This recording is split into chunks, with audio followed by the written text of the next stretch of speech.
అది కానీ మరి ఇప్పుడు అటువంటి పరిస్థితి లేదు, మరి ఏం చేద్దాం? ఇప్పుడు ఇలా అల్లం ప్రభాకర్ ఉన్నాడు, కాంగ్రెస్ పార్టీ చెందిన అన్నగారికి నేను నమస్కారం పెట్టి చెప్తాను. ఎందుకంటే చెప్పండి.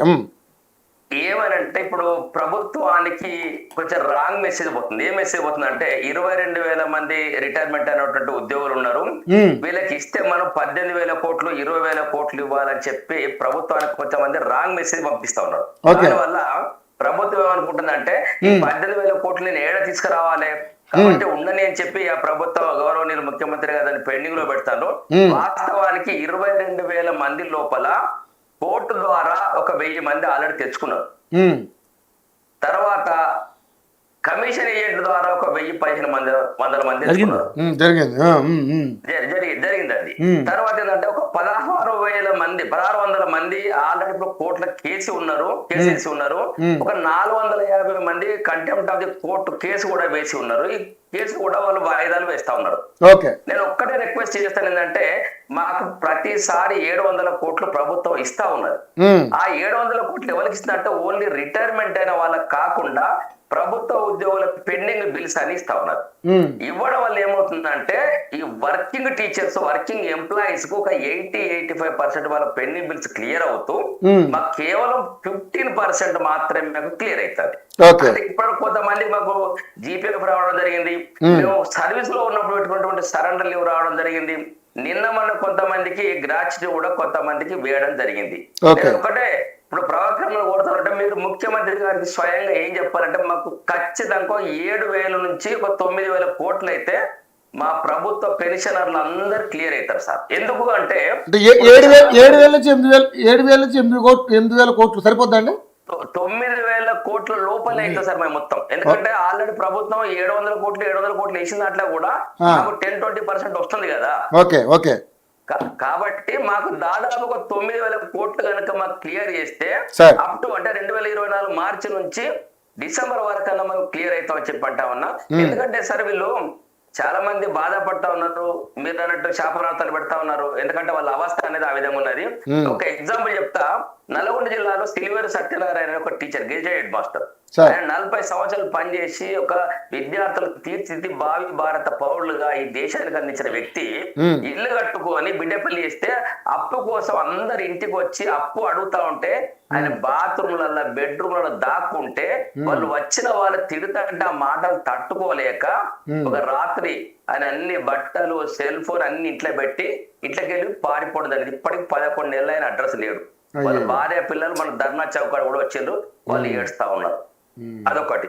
ఇంకొక విషయం చెప్తా, ఒకసారి 2024 ఏప్రిల్ రిటైర్మెంట్ అయ్యాడు. ఆయన బిడ్డ పెళ్లి చేద్దామని చెప్పి 20 తులాల బంగారం ఒప్పుకుంటే అప్పుడు 70,000కే తులం బంగారం ఉన్నది. ఇవాళ 1,60,000 దాకా పోయింది. అంటే 20 తులాల బంగారం బిడ్డకు పెడతాను ఒప్పుకుంటే ఈయన అదనంగా ఒక 12 లక్షలు, ఇప్పుడు 20 తులాల బంగారం పెడితే 12 లక్షలు అయినా నష్టపోవాల్సినటువంటి పరిస్థితి ఉన్నది. గవర్నమెంట్ కూడా అదే అంటుందండి. ఇప్పుడు తులం బంగారం ఇస్తారో ఎప్పుడు ఇస్తారని అడిగితే అప్పుడు ఇచ్చిన మాట ఇప్పుడు దగ్గర 1,30,000-1,60,000 ఎక్కడ ఇస్తామని మాట్లాడుతున్నారు. ప్రభుత్వం పెట్టేటో సంక్షేమ పథకాలకు నేను జోలికి వెళ్తాను. సంక్షేమ పథకాలు నడవాలి, ఎందుకంటే వాళ్ళు కూడా బడుగు బలహీన వర్గాలకు చెందిన ప్రజలే కాబట్టి వాళ్ళ సంక్షేమ పథకాలు ఆపో నేను అంటలేను. కానీ మా సమస్యను కనుక మీరు సూక్ష్మంగా దీన్ని కేంద్రీకరిస్తే మీకు ఈ ప్రాబ్లం రాదని చెప్పి నేను ప్రభాకర్లకు చెప్తా ఉన్నా. ఇప్పుడు ఒకటి వరంగల్ గీసుకొండలో ఒక బీరయ్య అనే ఒక టీచరు ఇల్లు కట్టుకున్నాడు. పాప ఇల్లు సంపూర్తి కాలేదు, అనారోగ్యం పాలే హాస్పిటల్ పోతే చనిపోయింది.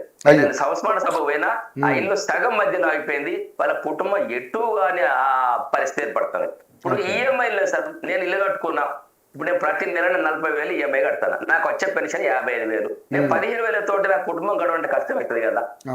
ఇట్లా ఒక్కొక్కరి చరిత్ర వస్తుంటే వర్ణనాతీతంగా బాధపడతా ఉన్నారు. అనేక రకమైన రోగాలతో బాధపడతా ఉన్నారు. ఇంట్లో భార్య పిల్లలతోటి తిట్లు భరించలేకుంటున్నారు. కొడుకు కూడలు కూడా వాళ్ళను ఏమని ఏవగించుకుంటారు. ఎందుకు ఈయనకి పల్లె రిటైర్మెంట్ అని ఒక పైసా రాలేదు, ఈయనకి ఇవన్నీ అవసరమా, కొడుకు కూడలు అంటారు, బిడ్డలు కూడా వాళ్ళు అంటా ఉన్నారు. ఇటువంటి ఇన్ని 35-40 సంవత్సరాలు మేము ప్రభుత్వాన్ని సేవ చేసి ప్రభుత్వం నడవడానికి మంచి పేరు తెచ్చుకొని ప్రభుత్వాలకు మంచి ఉద్యోగులు మేము పేరు తెచ్చుకున్నటువంటి మేము ఇవాళ మా కుటుంబ సభ్యుల వాళ్ళతో మేము మాటలు పడి మానసికంగా మాకున్న బీపీలు షుగర్లతో ఇంత ఎక్కువై మేము అనారోగ్యం పాలవుతున్నాను. కాబట్టి దీన్ని దయచేసి మీరు అర్థం చేసుకుంటే 9,000 కోట్లు అయితే దాదాపు ఈ రిటైర్మెంట్ అయిన వాళ్ళందరికీ బెనిఫిట్స్ క్లియర్ అయితే సార్, అది తప్పు లేదు, అలా బరాబర్ లెక్కలు ఉన్నాయి. ఎందుకంటే ఇప్పుడు 700 కోట్లు ఇస్తాను ఎవరికి ఇస్తుందో తెలుసండి. తర్వాత ఈ కమిషన్ ఏజెంట్లు కొంతమంది ఏం చేశారంటే 2024 మార్చిలో రిటైర్మెంట్ అయినటువంటి ఉద్యోగం కాకుండా 2025 ఫిబ్రవరిలో అతనికి వచ్చింది. మరి ఇది ఎట్లా వచ్చింది దాన్ని క్వశ్చన్ చేస్తా ఉన్నారు. కాబట్టి ప్రభుత్వం మీద ఇటువంటి అపవాదాలు పోకుండా ఉండడానికి మరి మా సమస్యలు కేవలం రిటైర్మెంట్ అయిన వాళ్ళ పైసలు మీరు అన్నారు గతంలో రవి గారు అన్నారు మీరు 2 ప్రభుత్వాలను చూసిన అన్నారు, బీఆర్ఎస్ ప్రభుత్వాన్ని కాంగ్రెస్ ప్రభుత్వాన్ని. మేము 35-40 సంవత్సరాలు ఉద్యోగం చేసి చాలా ప్రభుత్వాలను చూసినాం. చాలా ప్రభుత్వాలు తెలంగాణ ఏర్పడిన తర్వాత గురించి చెప్తున్నాను. ఎందుకంటే ఇక్కడ ఇప్పుడు 2 ప్రభుత్వాలు చూసినాం. మేము ఉద్యోగంలో చాలా ప్రభుత్వాలు చూసినాం. మరి చాలా ప్రభుత్వాలు ఇప్పుడు ఎండ్రావరావు ఉన్నప్పుడు కూడా ఉద్యోగ సంఘాలు పిలిచేండు, చర్చ పెట్టిండు, మాట్లాడు. ఆ మాట్లాడిన దాంట్లో మొక్కున్నాడు. కానీ ఇప్పుడు సార్ ఒకటి 5 డిఎల్ పెండింగ్ లేదు సార్. దేశం మొత్తం మీద ఏ రాష్ట్రంలో 5 డిఎల్ పెండింగ్ లేవు. ఇవాళ బీఆర్ఎస్ ప్రకటిస్తే 6 నెలల లోపల గౌరవనీయులు ముఖ్యమంత్రి గారు ఇప్పుడు 2.5 సంవత్సరాలైంది పిఆర్సీ అమలు కాలేదు. పైగా ఇప్పుడు నిన్న మొన్న ఇప్పుడు ఆకుల మురళి గారు మీకు జీతాలు ఎక్కువ మీకు జీతాలు తగ్గించడానికి అపవాదు. మరి ఇవన్నీ ప్రభుత్వం మీద దుష్ప్రచారం జరుగుతా ఉన్నాయి. ఎందుకు జరుగుతున్నాయి అంటే ఒక తప్పు జరిగింది, ఏది రిటైర్మెంట్ లో డబ్బులు ఇవ్వడం వల్ల ఒక తప్పు జరిగింది. ఆ తప్పుతోటి 10 తప్పులు బయటకు వస్తా ఉన్నాయి. కాబట్టి దయచేసి నేను ఏమంటానంటే ప్రభుత్వం ఇప్పటికైనా ఆలోచించి మాకు రావాల్సిన డబ్బులు మొత్తంగా మాకు చెల్లిస్తే ఇవాళ ప్రభుత్వం సేఫ్ గార్డ్ లో ఉంటారని చెప్పి మేము మాట్లాడుతున్నాం సార్. ఒకవేళ ప్రభుత్వం సానుకూలంగా మీ సమస్యల్ని స్పందించలేదు, సానుకూలంగా స్పందన రాలేదు, ఏంటి నెక్స్ట్ మరి ఏం చేద్దాం అనుకుంటున్నారు సార్? ఇంకొకటి ఇప్పుడు వీళ్ళకు గ్రూపులో సెలెక్ట్ అయినటువంటి వాళ్ళకు హైదరాబాద్ లో సమావేశం పెట్టింది మన ముఖ్యమంత్రి గారు. పెట్టి మీరు ఉద్యోగంలో అపాయింట్మెంట్ అయ్యారు, మీకు ఉద్యోగంలో ఆర్డర్స్ ఇస్తాను, మీరు మీ తల్లిదండ్రులు చూసుకోకపోతే మీ జీతంలో 15% కట్ చేసి ట్రాన్స్ఫర్ చేస్తామని చెప్పారు.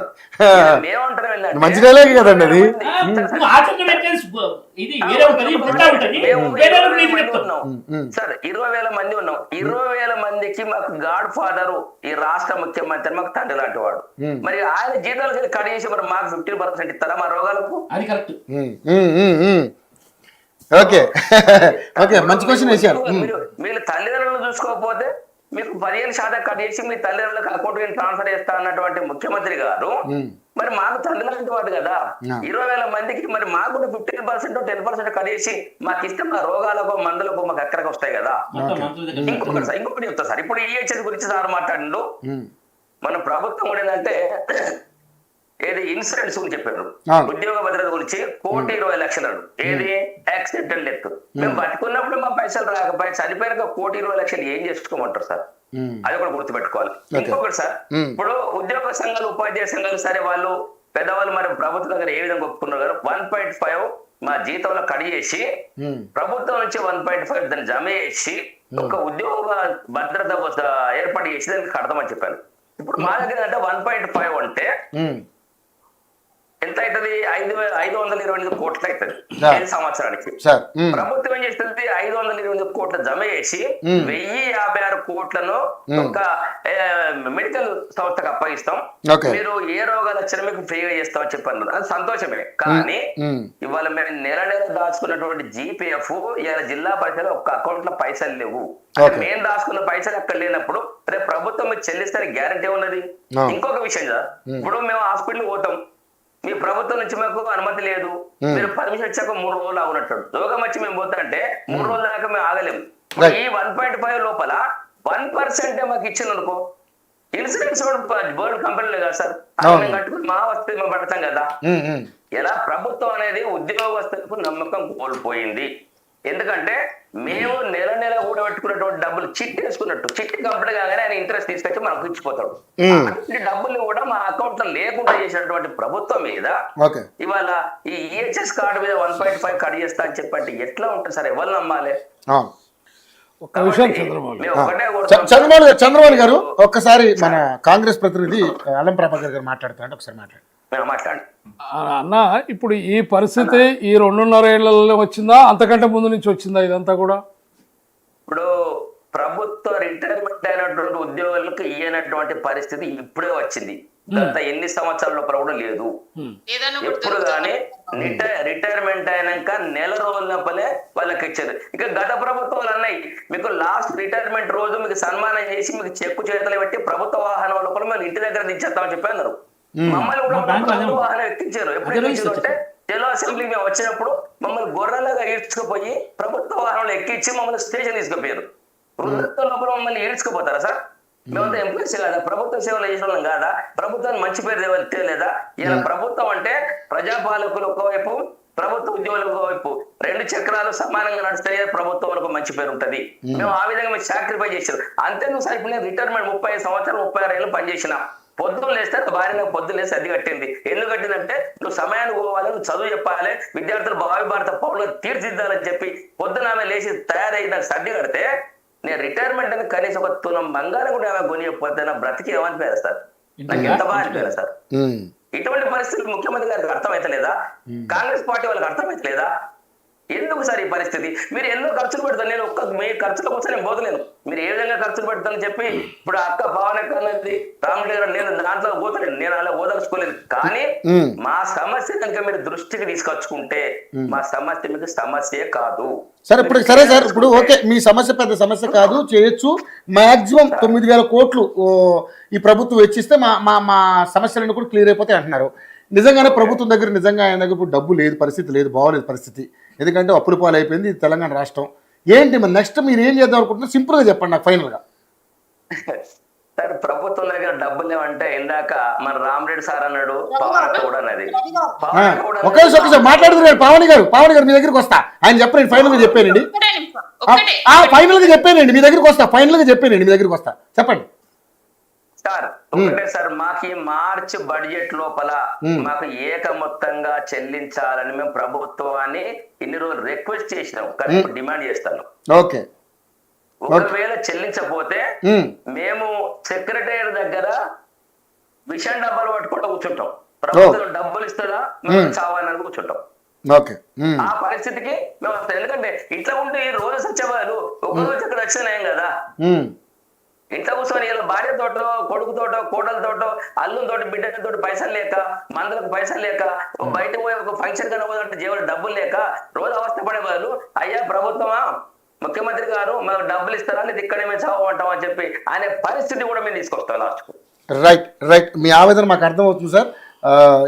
పవన్ గారు, మరి ఇప్పుడు నిజంగా గత ప్రభుత్వంలో జరిగిన తప్పిదాల వల్ల కూడా ఈ ఉద్యోగులు చాలా ఇబ్బంది పడ్డారు. ఏదైతే వినండి అప్పుడు న్యాయం జరగలేదనే మేము ఈ ప్రభుత్వాన్ని ఎంచుకొని ఈ ప్రభుత్వంలో న్యాయం జరుగుతుందని అన్నాను సార్. మీ ప్రభుత్వంలో కూడా విపరీతమైనటువంటి